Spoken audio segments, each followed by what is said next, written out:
Assalamualaikum warahmatullahi wabarakatuh.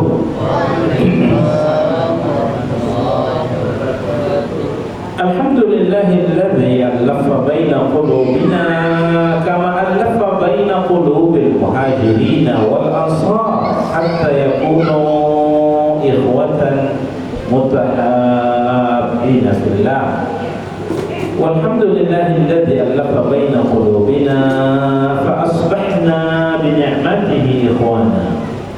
Asyhadu an la ilaha illallah wa asyhadu anna Muhammadar Rasulullah arsalahu Allah azza wa jalla basyiran wa nadhira wa da'iyan ila Allah wa bi iznihi wa sirajan munira. Faqala Allah tabaraka wa ta'ala fil Qur'anil Karim, a'udzu billahi minasy syaithanir rajim. Bismillahirrahmanirrahim. Qul a'udzu birabbin nas, malikin nas, ilahin nas, min syarril waswasil khannas alladzi yuwaswisu fi sudurin nas minal jinnati wan nas. Shadaqallahul azim. Bapak-bapak, ibu-ibu, hadirin dan hadirat sekalian, sedang jemaah salat maghrib yang mudah-mudahan dimuliakan Allah. Kajian kita pada malam hari ini akan berinteraksi dengan ayat-ayat firman-firman Allah yang baru saja kita bacakan pada mukadimah tadi. Itu adalah ayat-ayat firman Allah yang Allah beri nama surahnya dengan surah An-Nas. Surah yang ke-114 di dalam Al-Quran. InsyaAllah rata-rata Bapak Ibu semua telah hafal surah ini. Di antara keutamaan surah ini, Bapak Ibu, Nabi pernah bersabda, barang siapa yang membaca 3 qul di pagi hari, 3 kali qul huwallahu ahad, 3 kali qul a'udzu birabbil falaq, 3 kali qul a'udzu birabbin nas, maka Allah akan jaga dia, akan pelihara dia dari segala sesuatu yang memberikan bahaya sampai sore, sampai petang hari. Barang siapa yang di petang harinya, di sore harinya membaca 3 qul, 3 kali qul huwallahu ahad, 3 kali qul a'udzu birabbil falaq, 3 kali qul a'udzu birabbin nas, maka Allah menjaga, memelihara dia dari perkara-perkara yang membahayakan sampai di pagi hari. Oleh karena itu surah ini salah satu surah yang masuk dalam azkar sabah wal masa, zikir yang kita baca pagi-pagi atau petang hari. Ayat-ayat sebagai penangkal dari setan, dari sihir, dari jin dan macam-macam. Ada hadis, diriwayatkan hadis dari Imam Ahmad, kata Nabi ini, Nabi itu kalau mau pergi ke tempat tidurnya Nabi kuasa bisa. Kalau lain, Nabi SAW mengangkat tangannya dan membaca a'udzubillahi minasyaitonirrajim, qul a'udzu birabbin nas, sampai pada ayat minal jinnati wan nas. Lalu ia tiupkan dan menyapukannya ke seluruh anggota tubuh yang dapat dijangkau oleh tangan kita. Bapak Ibu, hadirin dan hadirat sekalian yang dimuliakan Allah, jadi nanti akan kita sebutkan wasiat untuk diamalkan dari surah ini, dibaca, dilazimkan, diwiridkan menjadi zikir pagi dan petang, dan ini adalah sebagai penangkal dari syaitan, sihir atau orang yang hasad. Apa pesan-pesan, informasi penting, wasiat-wasiat untuk kita amalkan melalui ayat-ayat firman-firman Allah ini yang Allah beri nama surahnya dengan surah An-Nas. Diawali oleh Allah firman-Nya pada ayat yang pertama, Qul a'udzu birabbin nas. Qul itu bahasa Arab dengan model atau dengan bentuk fi'il amar. Apa itu fi'il amar? Kata kerja perintah. Akar katanya Pak Bu, qala yaqulu qul, telah berkata ia, sedang berkata ia. Qul, katakanlah. Ayo, perintah. Kalau perintah tentu ada yang perintahkan, ada yang diperintah. Siapa perintahkan? Allah. Siapa yang disuruh? Nabi Muhammad. Allah memerintahkan Nabi. Qul, Muhammad, katakan. Apa yang dikatakan? A'udzu birabbin nas, aku berlindung dengan Allah Tuhan manusia. Ustaz, berarti doa ini, perlindungan ini hanya untuk Nabi. Kan dulu begitu turun ayat Nabi, nyuruh Allah, nyuruh Nabi. Bapak Ibu, dalam berinteraksi dengan ayat-ayat Quran, ulama memberikan kaidah dalam tafsir. Ulama tafsir mengatakan begini, al-ibratu bi umumil lafzi la bi khususis sababi. Ungkapan dalam Quran jangan dilihat dari sebab khusus. Ayat ini dulu turun pada Nabi, tidak, tapi lihatlah keumuman lafaznya. Yang butuh perlindungan Bapak Ibu, betul tak kita semua? Oh iya, maka ini bukan hanya untuk Nabi, untuk kita semua juga. Maka ketika Allah mengatakan qul a'udzu birabbin nas, Allah juga menyuruh kita yang sedang mendengarkan ayat ini, baca ya, minta perlindungan kepada Allah. A'udzu birabbin nas. Bapak Ibu hadirin dan hadirat sekalian, lalu perkataan berikutnya, a'udzu, aku berlindung. Banyak sekali di dalam Quran doa-doa, ayat-ayat dan berbentuk doa. Selalunya kata ganti dalam doa itu menunjukkan kami atau kita. Contoh, Rabbana atina fid dunya hasanah, ya Allah ya Tuhan kami, berikanlah kepada kami di dunia kebaikan, wa fil akhirati hasanah, ya Allah berikan kepada kami di dunia di akhirat juga kebaikan, wa qina, dan jauhkanlah kami dari siksa api neraka, wa qina adzabannar. Semuanya kata-kata menunjukkan kata ganti kami. Begitu juga ayat yang lain, Rabbana zalamna anfusana wa illam taghfir lana, kami juga. Rabbana la tuzigh qulubana ba'da idh hadaitana, ya Allah kami. Tadi kali ini Allah menyebutkan dalam bentuk aku, a'udzu, aku berlindung. Kok begitu? Bapak Ibu yang dimuliakan Allah, para ulama tafsir berkata begini, perlindungan kepada Allah itu adalah kewajiban individu. Jadi kalau ada orang yang sudah zikir pagi zikir petang, atau sudah membaca zikir pagi dan petang dia saja tidak perlindungan, tidak cukup. Ya boleh begitu. Setiap kita harus minta perlindungan. Jadi kewajiban untuk minta perlindungan kepada Allah adalah wajib individu, bukan mengandalkan siapa sudah bersama. Makanya Bapak Ibu, ada kan mengobati itu dengan ayat Quran namanya ruqyah. Ruqyah itu sesungguhnya untuk masing-masing kita yang baca ayat-ayatnya, kita yang baca ayat-ayat yang itu sering digunakan untuk pengobatan ruqyah, bukan diminta tolong pada orang lain. Dalam keadaan kondisi tidak sanggup, tidak bisa seorang itu, maka boleh untuk ruqyah berangkat. Apa itu ayat-ayat ruqyah? Al-Fatihah 5 ayat pertama surah Al-Baqarah, ada ayat kursi. Ya Allah, tahu ayat kursi itu diriwayatkan oleh Abu Hurairah. Jadi Abu Hurairah kalau banyak ke rumah Nabi, Masjid Nabawi kita. Lalu dia sering di tengah-tengah malam di Jawa, kita sebentar 2-3 jam 3 jam sering sekali.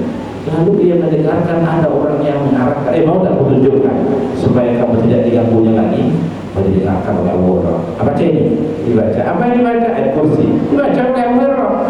Alhamdulillah. Setelah dibaca, tidak lagi mengganggu sampai subuh. Setelah subuh berjumpa dengan Nabi, ya Rasulullah, tadi malam terjadi begini. Di mana pendapatnya? Lalu Nabi menyatakan, apa yang dikatakannya itu adalah benar, walaupun yang bersangkutan adalah yang bohong. Jadi apa? Bacaan ayat kursinya yang sumber yang informasikan bohong, dicuci. Oleh karena itu satu di antara ayat ruqyah itu kursi, ayat kursi. Ya. Jadi Bapak Ibu sekalian, yang mengobati diri kita dengan ayat-ayat itu yang kita lazim kita wiridkan, itu kita sendiri membaca ayat-ayat tersebut. Makanya datang dalam ayat kita ini pola dan bentuk a'udzu, aku berlindung. Bukan berarti individualis, tidak menunjukkan Rabbana atina itu, tapi adalah soal minta perlindungan kepada Allah. Setiap individu kita punya program itu. Sekarang kalimat berikutnya adalah birabbin nas, aku berlindung dengan Tuhan manusia. Siapa yang dimaksud Tuhan manusia ini? Allah. Kenapa tidak cukup saja dengan menggunakan qul a'udzu billah? Kan itu maknanya Rabbina.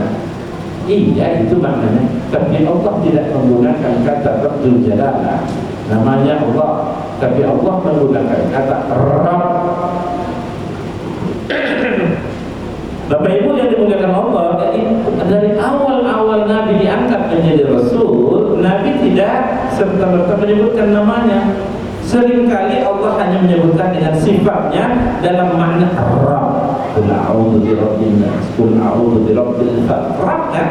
Alhamdulillah Rabbil alamin. Apa itu makna kata dari Rabb? Rabb itu Pak, mendidik, mengatur, memberi kehidupan, memberi rezeki. Allah Subhanahu wa Ta'ala memberi kehidupan seseorang, memberikan kebutuhannya, mendidiknya sedemikian rupa dari tahapan-tahapan berikutnya. Lalu ada orang itu sudah besar, sudah dewasa, lalu durhaka kepada yang memberi kehidupan, tidak mau tahu siapa itu. Orang kafir, orang kafir. Jadi Bapak Ibu sekalian, makanya Allah sebutkan di sini qul a'udzu birabbin nas. Dalam kajian tauhid atau akidah ada namanya tauhid rububiyah. Apa itu tauhid rububiyah? Dalam hati dan perasaan kita bahwa hakikat yang memberikan rezeki itu adalah Allah.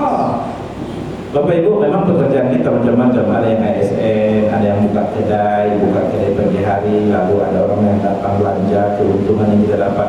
Bapak Ibu yang dimuliakan Allah, kalau kita mengatakan tidak ada urusan Allah ini dalam harta saya karena saya bekerja keras pergi pagi pulang petang, yang berkata demikian bisa syirik.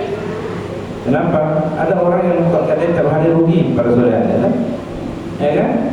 Oleh karena itu Bapak Ibu sekalian, ada orang buka kedai pagi-pagi, A, B, kedai samo, buka samo, tutup samo, C untung, C rugi. Ada. Kenapa? Hakikat yang memberikan rezeki adalah Allah. Adapun caranya, jalannya cocok. Ada yang ASN, ada yang buka kedai, ada yang memberikan pelayanan, ada yang tukang angkat. Macam-macam. Itu makna tauhid rububiyah. Siapakah yang hakikat menyembuhkan seseorang, Bapak Ibu? Allah, bukan obat itu Pak, bukan dokter di Mesina yang menyembuhkan. Hebat betul dokternya, hebat betul obatnya dari luar negeri. Tapi kalau Allah tidak izinkan, dia bisa sembuh. Nah, ini dalam makna tauhid rububiyah. Hakikat yang memberikan rezeki, hakikat yang menyembuhkan Allah. Tapi Ustaz, kan Allah yang menyembuhkan, tidak usah kita ke rumah sakit lagi kalau gitu. Orang jahil namanya, orang bodoh. Bagaimana mungkin dia akan mendapatkan rezeki tiba-tiba turun hujan dari langit? Pernah turun emas dari langit. Ada hujan namanya Bapak Ibu? Nah, mungkin. Maka kita berusaha. Soal dapat tidak dapat sedikit dapat banyak itu bukan urusan kita. Urusan siapa? Allah Subhanahu wa Ta'ala. Tauhid rububiyah. Qul a'udzu, kita minta perlindungan kepada Dia, yaitu Rabbin nas, yang mengatur manusia, yang memberi kehidupan pada manusia. Itulah Dia, Allah Subhanahu wa Ta'ala. Pada ayat yang kedua Allah menyebutkan Malikin nas, yang kita minta perlindungan kepadanya. Pada yang pertama, Dia juga Raja manusia. Kalau Allah itu sebagai Raja, bagaimana dengan kita semua? Tentu kita ini adalah harus taat tunduk, karena kita hamba. Bapak Ibu, Ustaz, kan ada di dunia ini ada raja-raja. Itu titipan dari Allah. Hakikat yang memiliki kekuasaannya itu adalah Allah Subhanahu wa Ta'ala. Ini namanya tauhid uluhiyah. Dalam Al-Quran ada satu surah namanya Bapak Ibu surah kekuasaan Al-Mulk, di mana ayat-ayatnya menggambarkan, melukiskan pada kita segalanya ada dalam genggaman Allah. Wa huwa ala kulli syai'in qadir. Dan di atas sesuatu maha berkuasa. Ada orang berbuat jahat pada kita, kalau enggak kata Allah ya tidak bisa. Hebat bagaimanapun orang itu ingin berbuat jahat pada kita, Allah sebagai tamu tidak bisa. Bapak Ibu hadirin dan hadirat yang dimuliakan Allah Subhanahu wa Ta'ala. Jadi kalau Allah itu sebagai Raja manusia, tidak merasa malu kita sebagai hamba lalu sok-sokan dengan Allah Subhanahu wa Ta'ala. Ada di antara manusia saking soknya mengatakan Dia Tuhan yang Maha Tinggi. Fir'aun. Meminta perlindungan kepada Allah Tuhan manusia, bukanlah raja menguasai. Maka apapun yang dia inginkan itu bisa terjadi karena dalam genggamannya seluruh kekuasaan.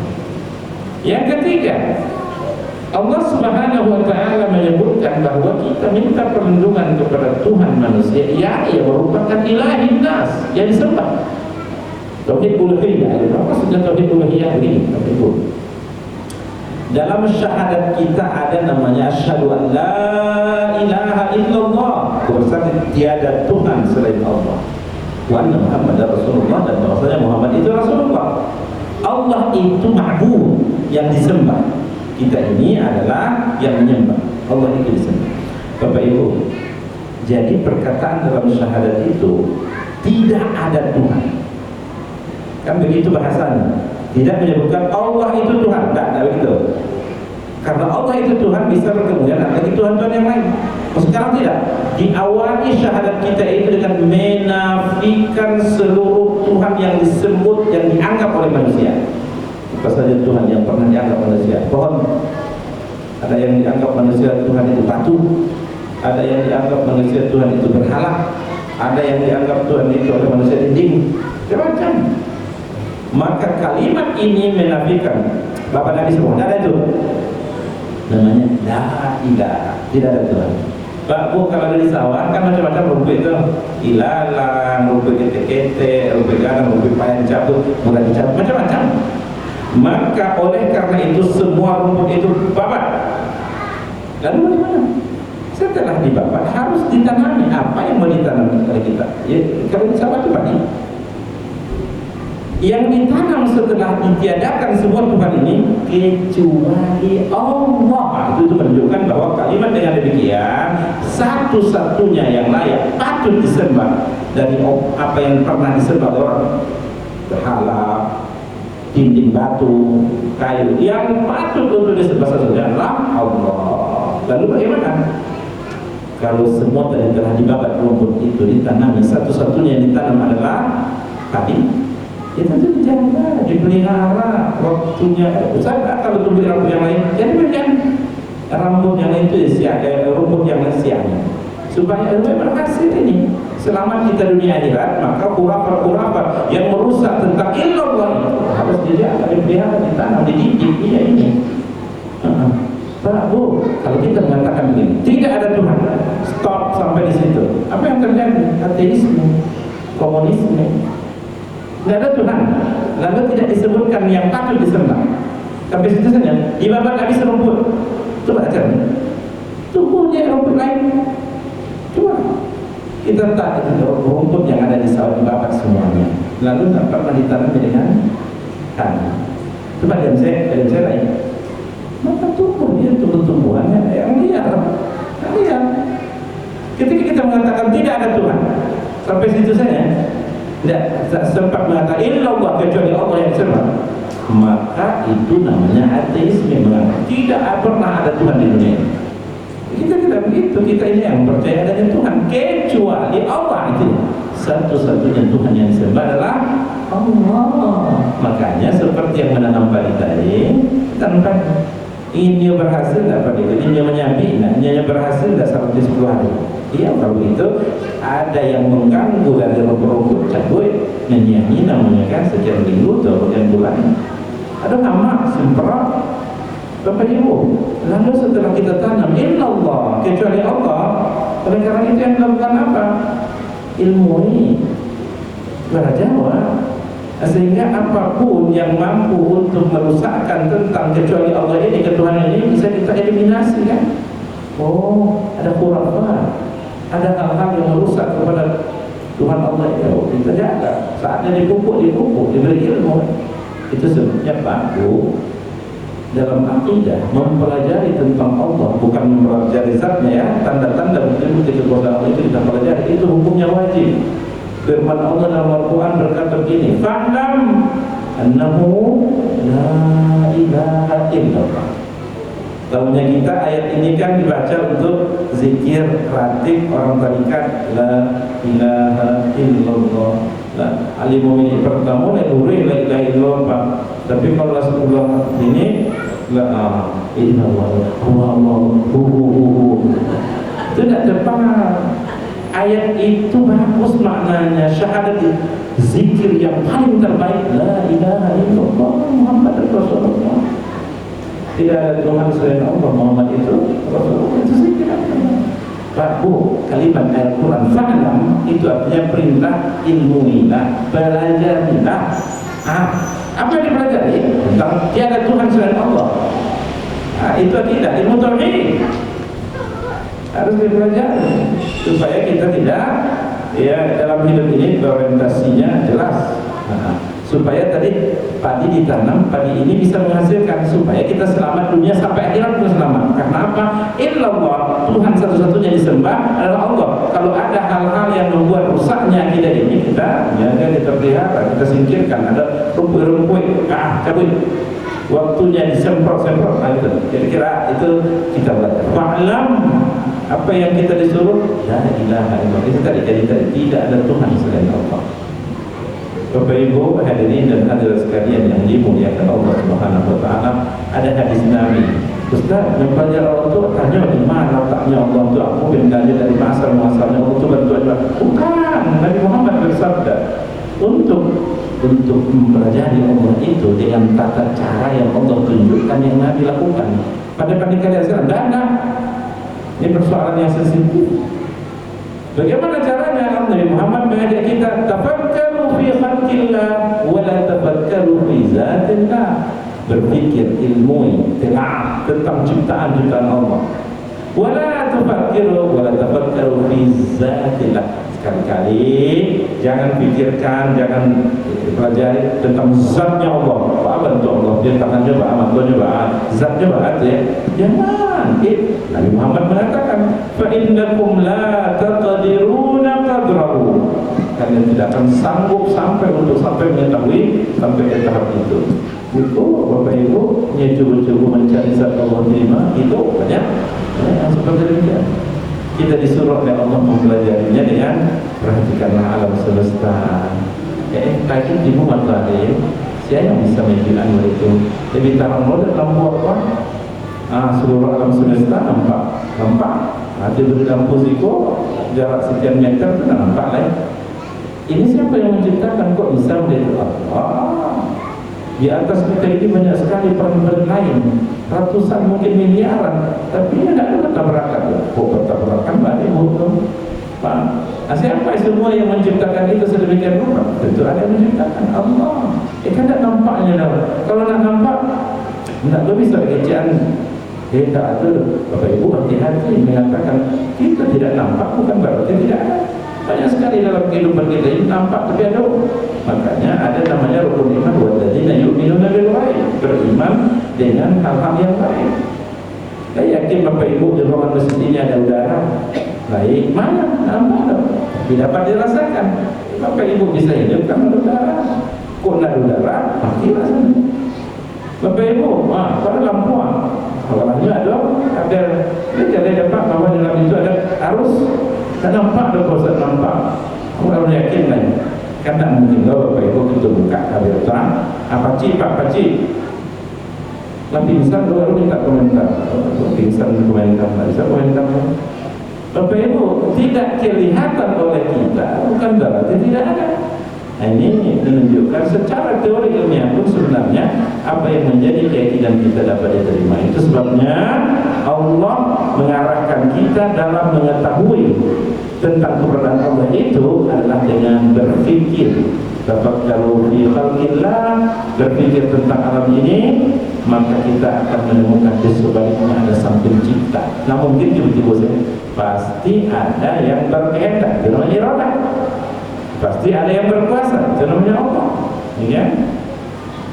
Bapak Ibu hadirin dan hadirat sekalian, kita minta perlindungan kepada Tuhan manusia, kepada yang berkuasa yaitu Allah Azza wa Jalla yang disembah. Untuk apa? Dari apa kita minta perlindungan pada Dia? Min syarril waswasil khannas. Dari keburukan-keburukan syaitan-syaitan yang secara sembunyi-sembunyi dia menggoda mengganggu. Bapak Ibu ulama mengatakan begini, pada surah An-Nas itu zikir kita sebagai penangkal doa kita, permohonan kita kepada Allah, minta perlindungan supaya Allah jauhkan kita dari mara bahaya, keburukan-keburukan yang itu keburukannya sumbernya sudah ada dalam diri kita sendiri. Ada yang berpendapat di antaranya hawa nafsu. Setiap ada dalam diri ada hawa nafsu. Yang kedua, ada syaitan, ada jin. Bapak Ibu kan tak nampak dia puri-puri kok kentik benalui. Bisa pakai kaca pembesar nampak tu. Tapi para syaitan jin itu bisa masuk ke dalam badan kita melalui pori-pori itu dan memberikan bisikan-bisikan ke dalam hati. Setelah itu ayatnya alladzi yuwaswisu fi sudurin nas, yang memberikan waswas selalu dalam hati manusia. Jadi Bapak Ibu hadirin sekalian yang dimuliakan Allah, pada surah An-Nas ini fokusnya adalah kita minta perlindungan kepada Allah dari gangguan yang mengganggu keburukan yang itu sudah ada dalam internal diri kita sendiri. Kawan, sudah tidak ada setan yang selalu mengiringi dan mengikuti kita. Pada surah Al-Falaq itu kita minta perlindungan kepada Allah atas apa? Keburukan-keburukan yang itu sumbernya dari luar, eksternal. Atau kadang ada orang yang dijawab, kadang ada orang yang minta bantuan syaitan atau dengan sihir-sihir lalu memudaratkan dia itu dari eksternal. Makanya itu juga kita baca doanya, qul a'udzu birabbil falaq min syarri ma khalaq min syarri ghasiqin idza waqab min syarri naffatsat, dari keburukan orang-orang tukang tenung yang mereka itu minta bantuan kerjasama antara manusia dan tukang tenung yang dengan jin itu baca rumus sejudai kasih minta baca rumus supaya kali saya minta jauh saya bilang itu pakai bantuan dia sih minta-minta. Oleh karena itu bermohon. Jadi pembahasan kita pada surah An-Nas nanti ada waktunya pula kita bahas qul a'udzu birabbil falaq, model-model bagaimana keburukan yang ingin kita minta pertolongan pada Allah dari eksternal itu. Dari internal sudah ada sendiri hawa nafsu, sudah ada sendiri ada kemana pun kita pergi ada syaitan jin yang mengganggu menggoda. Bapak Ibu yang mudah-mudahan dimuliakan Allah Subhanahu wa taala, bagaimanakah mereka mengganggu menggoda kita? Alladzi yuwaswisu fi sudurin nas, ya, memberikan was-was ke dalam hati-hati manusia. Bapak Ibu sudah subuh kan lebih pendek itu beberapa rakaat, Allahu Akbar, 2 rakaat, 2 minit pertama lain-lain khususnya Ibu Allahumma inni wajhtu atau Allahumma ba'id baini wa baina lain-lain 2 minit setelah itu akan nanti dimasak di bawah habis. Lalu tinggal ujung setengah berarti ada jam masak 7 kasih saya orang ke anak orang tua. Bapak Ibu sampai dan kan tidak ada sikap itu kan? Ada lain. Ada kalam Allahu Akbar 2 minit lain khusus. Setelah itu Rasulullah angin datang tak dia? Udah balik tak dia? Surah As-Sajdah imam itu macam imam itu membaca surah As-Sajdah Jumat lagi dari rakaat pertama sampai salam bimbang ragu was-was kerja setan. Bapak Ibu yang dimuliakan Allah, ya Allah, setengah jam mencari kunci kiron kunci keletaan dari meja. Tuhannya katakan Allahu Akbar, ya Allah, jam itu kiron tinggal di dekat keran toilet, berbunyi keran toilet. Ada orang habis tinggal waktu menjadi orang. Ada tak terasa ibu itu? Bapak-bapak, ada tak terasa Allahu Akbar, tangan kiriku sampai ke siku tak dari kanan ya? Sampai was-was. Kalau 2 rakaat atau 3 rakaat, tak bisa 1,5 rakaat, tak bisa 1,5. Karena berapa? Alladzi yuwaswisu fi sudurin nas. Bahkan Bapak Ibu, sehingga ada ulama yang telah membahas pola di dalam hukum fikih. Baca dalam hukum sembahyang orang yang was-was. Entah dia tidak, buang angin atau tidak. Sehingga ada ulama mengatakan, maaf Bapak Ibu, ini topiknya tentang buang angin. Orang sembahyang, lalu dia merasa, kan tidak ya buang angin. Batal enggak. Asik ragu saya. Selama perjalanan semester ragu. Maka oleh karena itu ulama dalam fikih menyebutkan kaedahnya. Pertama, itu ditandai dengan bunyi. Kalau Ustaz tadi bunyinya dari sakit bunyi sakit bunyi kasar, bunyi ganda, bunyi batal. Jadi batal. Pastikan Bapak Ibu sekalian berwuduk kembali. Bagian mana tadi bayang. Kalau berbunyi, tapi Pak Ustaz bunyinya pendek. Ambil itu saja, batal. Ampun bunyinya batal. Yang kedua, Bapak Ibu sekalian, tidak ada bunyi, tidak ada pakai bunyi dia. Tapi sebenarnya masa itu orang panjang deh baunnya, berapa baun? Tidak ada bunyi tapi berapa baun? Batal. Walau dia tidak sambung, tidak sambung. Batal. Masalah yang ketiga, tidak berbunyi loh, tidaklah berbaun. Tidaklah berbaun. Tapi dalam hati saja tadi, was-was. Bapak Ibu yang dimuliakan Allah, dalam keadaan yang ketiga tadi, itu yakini pastikan Bapak Ibu sedang dipermainkan oleh syaitan. Dia sedang mengoperasi Bapak Ibu sekalian. Kenapa syaitan itu dia tidak mau kalau khusus salat Bapak Ibu berhasil, sukses. Bagaimanapun caranya, dia akan datang untuk mengganggu, mengacaukan. Kok bisa? Nasahkan. Kok bisa sudah anak bos? Kalau jawab, itu syaitan. Makanya Allah berulang kali menyebutkan dalam Quran, inna syaitana lakum aduwwum mubin. Sesungguhnya syaitan itu musuh yang nyata bagi kalian. Jadi Bapak Ibu, kalau ada seperti itu yakin. Ustaz baca Ustaz. Nabi Muhammad menyampaikan dalam hadisnya, da'ma yaribuka ila ma la yaribuka. Tinggalkanlah apa yang kamu keragui kepada apa yang tidak kamu keragui. Bapak Ibu, kalau wanita tidak ada membawa, tidak ada bunyi, itu Bapak Ibu sedang diperoleh ada sembahyang. Kaidah dalam usul fikih mengatakan al-yaqinu la yuzalu bisyak. Yakinnya Bapak Ibu itu tidak bisa diganggu-ganggu dengan hanya keraguan-keraguan. Tidak ada bukti-bukti ya. Nah, kalau begitu macam ini, khusyukkan, besarkan perhatian, bahwa perbaharui lagi niat kita. Misalnya dalam sembahyang harus memperbaiki niat kita. Dua salah, fokuskan Tuhan pada bacaan. Kalau berjamaah itu dengan bacaan imam, gitu. Jadi jangan mau untuk larut dengan permainan syaitan, karena memang dia bertugas begitu. Alladzi yuwaswisu fi sudurin nas. Dia bertugas mengacaukan situasi untuk menggoda, mengganggu hati-hati manusia. Satu, minal jinnati, itu kan ada jin. Jin. Satu lagi wanas. Ada ulama mengatakan wanas itu jadi orang sendiri, kok ada hawa nafsunya.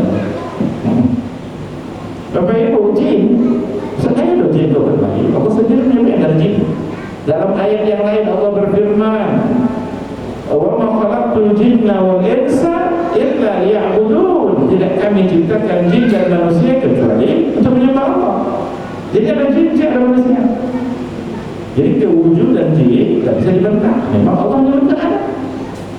Bapak Ibu, jin itu terbuat dari api, manusia terbuat dari tanah.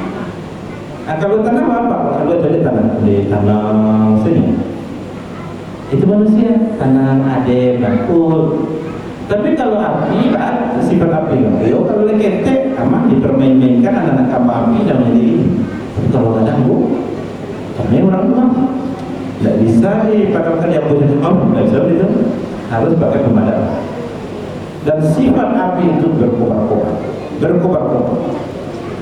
Ustaz, kalau nak pukul ini manusia Ustaz, tapi hatinya berkobar-kobar. Tanam saya. Apakah kita buat dari tanah sengketa dulu ke Ustaz? Tidak, dari tanah sengketa dulu. Tidak ada yang seperti ini. Bapak Ibu, struktur jin itu sama ya Pak. Bapak-bapak kan, Ibu, jin itu juga begitu. Bapak-bapak, Ibu, Ustaz, ada anak-anak jin Ustaz. Anak-anak kan belajar Ustaz. Anak-anak jin juga ada. Bapak Ibu, makan jin lain, Ibu kan sarapan pagi, makan malam, makan siang, jin juga begitu.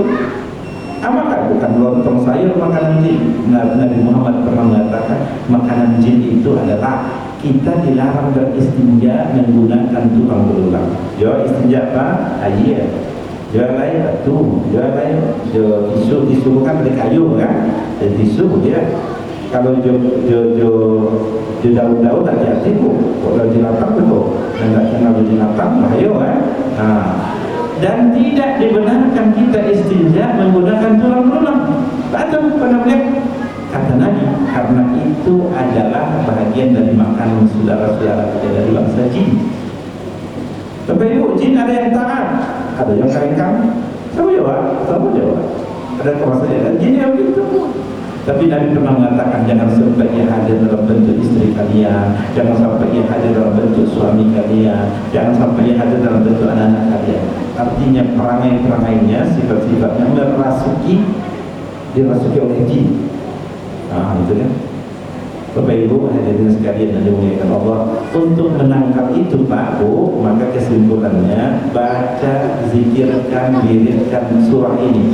Baca Qul a'udzu birabbin nas 3 kali di waktu pagi, 3 kali di waktu petang. Kalau Qul a'udzu birabbin nas, malikin nas sampai minal jinnati wan nas, lalu diusapkan kepada seluruh anggota tubuh kita yang dapat terjangkau oleh tangan kita. Bapak Ibu yang dimuliakan Allah, itu amalan yang dilakukan para sahabat atas petunjuk Rasulullah Sallallahu Alaihi Wasallam. Mudah-mudahan kita diberi kemampuan oleh Allah untuk mengamalkan apa yang kita dengarkan, dan insya Allah pertemuan selanjutnya nanti kita akan bahas pula Qul a'udzu birabbil falaq, dan itu doa minta perlindungan kepada Allah penangkal kita dari hal-hal yang memberi bahaya, dan itu sumbernya dari luar yang disebut dengan eksternal. Ini lebih seru lagi karena ternyata wujud ada diterangkan dalam Quran, ada sihir, ada tukang-tukang tenung, ada yang hasad, yang iri dan menyebarkan keburukan kepada saudaranya, kepada tetangganya, dan itu disebutkan, dan kita disuruh berlindung kepada Allah Subhanahu wa taala. Fa'tabiru ya ulil absar la'allakum turhamun. Wabillahi taufiq wal hidayah. Assalamualaikum warahmatullahi wabarakatuh.